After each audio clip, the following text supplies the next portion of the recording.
the world. Yossi at that time, it was called Yossi had an album called Or Chodesh, where a lot of the songs were written by Shmuel Brazil at the time. I loved every single song on that album. I'm going to tell you something, that was the first Jewish album that I ever heard that really, was that before London? That was before London. Yes. Of course. London Piche was my second album that I heard. But when I heard this Or Chodesh album, I said to myself, I got to get involved in this stuff. I got to get involved in this. So I had a hand in molding Yossi Green. I'm telling you, every single song, every intro, everything. And then the second album with the Yarmulke, I really followed the entire career. Wow. Keeping it took you left me a little bit on the side. That's nice to hear. What was the first song you ever wrote? It was called Kol Barama. Kol Barama Nishma. I was very lucky. It happened to become a big song. It was written in London, and London School of Jewish Song is the one that brought it to America. And then it was recorded by New York School of Jewish Song. How's the song go? I know it. How's the song go?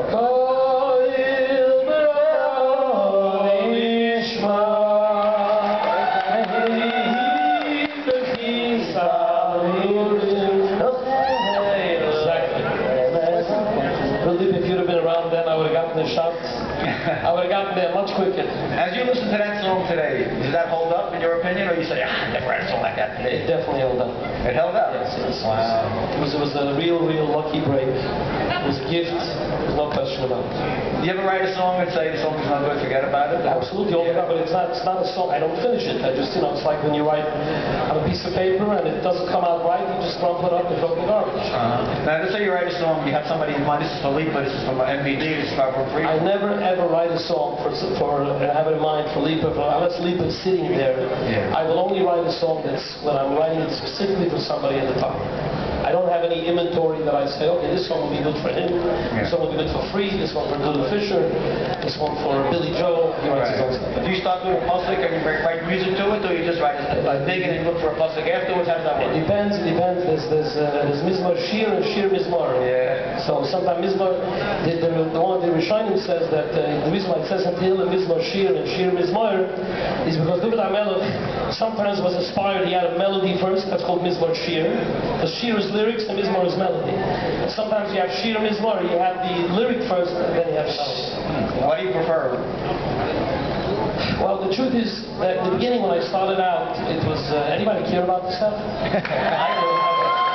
At the beginning when I started out, it was mostly music because at that point I didn't really think a lot about the words.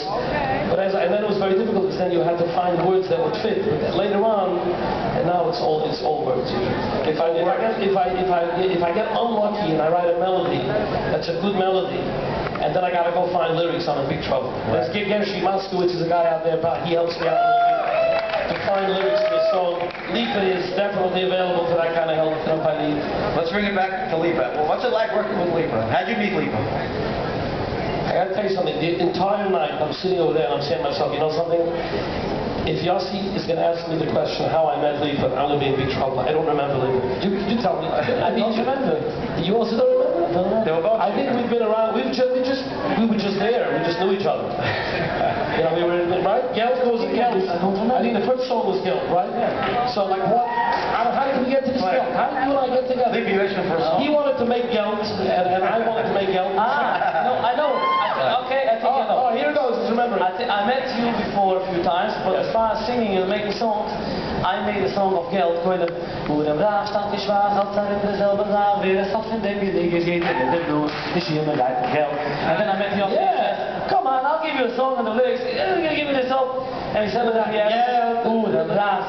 And I remember I was so excited. This coming album, Lipa Badedig, I have a song from Yossi Green. You wouldn't believe it. It's a pretty good song, right? Then we got to Diet. Was Diet the second song? The second song was Coffee. Coffee, right. Oh, Kava. He came up with this brilliant idea that life is like coffee. Imagine anybody thought about that? Not oatmeal, not steak, coffee. It says because it's black and white, it's bitter and sweet, it's wet and dry, it's what was the other one? It's hot and cold. And he says, and what makes a coffee great is that you combine all these opposites and then you have a coffee. And life is like that. got sadness, there's happiness, it has So guilt, sometimes a no husband guilt. and wife, they think, no, we're not exactly with each other. They should know this makes a perfect marriage.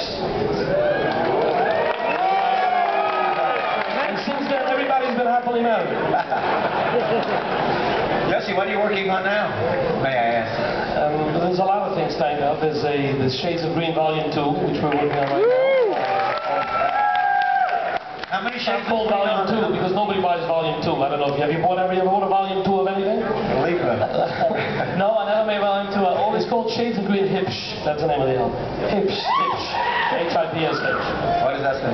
Hipsh, well, it's partly hip. It's partly, the word hipsh is a Yiddish word which means somebody asks you, so you should have a hipsh nachas. Or, to give in a oil dot? Yeah, A hipsh. I learned a new word. And what else besides Shades of Green?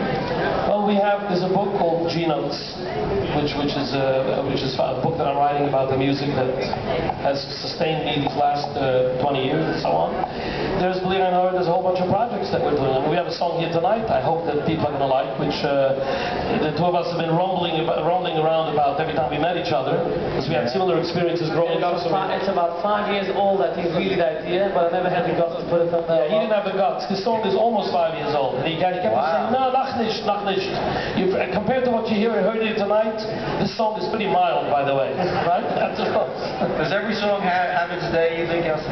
Yeah, apparently. Yeah. Wow. Shit also, what are you talking about? A lot of songs you see, like take the song from album 3, MS Man, it goes back how many years? Sure. It wasn't a hit, all of a sudden everybody can hear it. Look at Anuvim. Anuvim was sitting around for 10 years. 10 years, and now there's no wedding without it. How can that song be sitting around for 10 years? Wasn't the right at the same time? Mordechai Ben David. Mordechai had to sing it, and He had to wait until he was ready. A lot of people turned it down. No, nobody turned it down. It was written for Mordechai, but Mordechai had to wait until he was ready to sing it. And on the 8th note, on the album, the 8th note, he was finally ready to sing it. How does a man of your stature cope with rejection? You play a song to somebody, you think it's a great song, he says, nicht mehr. What? How do you cope with the rejection? If you present a song to somebody? What is that? What is rejection? You play a song. What is rejection? Anybody? Lipa, what's he talking about? Never heard of that. Rejection? Not for me. so. Okay, we could talk all night, Yossi, but unfortunately.